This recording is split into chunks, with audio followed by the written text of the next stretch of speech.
Bomb beam bush. ఈ cinema teaser trailer చూసినప్పుడు common audience కి జాతి రత్నాలు సినిమా ఖచ్చితంగా గుర్తొచ్చే ఉంటుంది.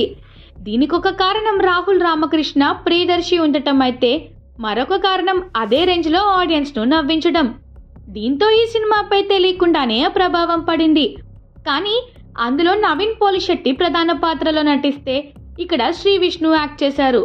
నిజానికి Shri Vishnu comedy timing, acting గురించి ప్రత్యేకంగా చెప్పక్కర్లేదు. ప్రస్తుతం ఉన్న యువ హీరోల్లో పొట్ట చెక్కలయ్యేలా నవ్వించగలిగే టాలెంట్ ఉన్న హీరో శ్రీ విష్ణు.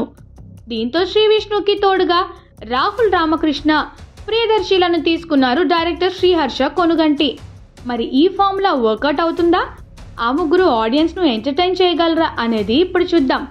క్రిష్ క్యారెక్టర్ లో శ్రీ విష్ణు, వినయ్ క్యారెక్టర్ లో ప్రియదర్శి, మాడీ క్యారెక్టర్ లో రాహుల్ రామకృష్ణ. ఈ ముగ్గురు బెస్ట్ ఫ్రెండ్స్.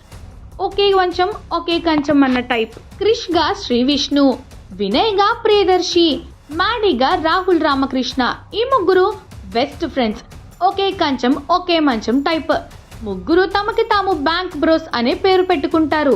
అయితే పిహెచ్డి పేరుతో వీళ్ళు ఓ కాలేజ్ లో చేరుతారు.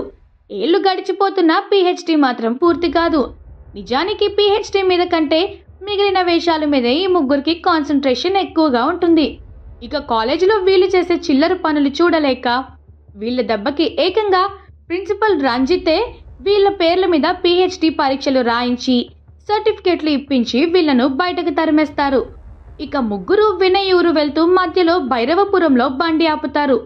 అక్కడ తాంత్రిక విద్యల పేరుతో కొందరు లంకె బిందెలు తీయడం, దెయ్యాలు వదిలించడం వంటి పనులు చేసి ఈజీగా డబ్బు సంపాదించడం చూస్తారు. వీళ్ళే ఇంతలా డబ్బు సంపాదిస్తే సైన్స్ అండ్ టెక్నాలజీ టెక్నిక్స్ చూపించి జనాల దగ్గర మనం కూడా డబ్బులు లాగేద్దామని ముగ్గురు డిసైడ్ అయిపోతారు. దీంతో మన bank bros A to Z solutions అంటూ ఊర్లో టెంట్ వేసి సెట్ అయిపోతారు. వీళ్ళ పిచ్చి పనులు, వెర్రి తెలివితేటలతో ఊర్లో జనాలను బాగానే బుట్టలో పడేస్తారు.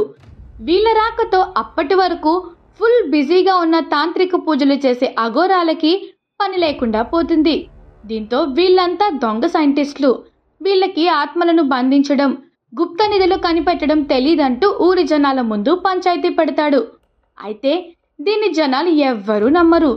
దీంతో ఊరి చివర ఉన్న మహల్లో సంపంగి దెయ్యాన్ని బ్యాంక్ బ్రోస్ పట్టుకొని అక్కడున్న నిధులు కనిపెట్టాలని సవాల్ చేస్తాడు అఘోరా.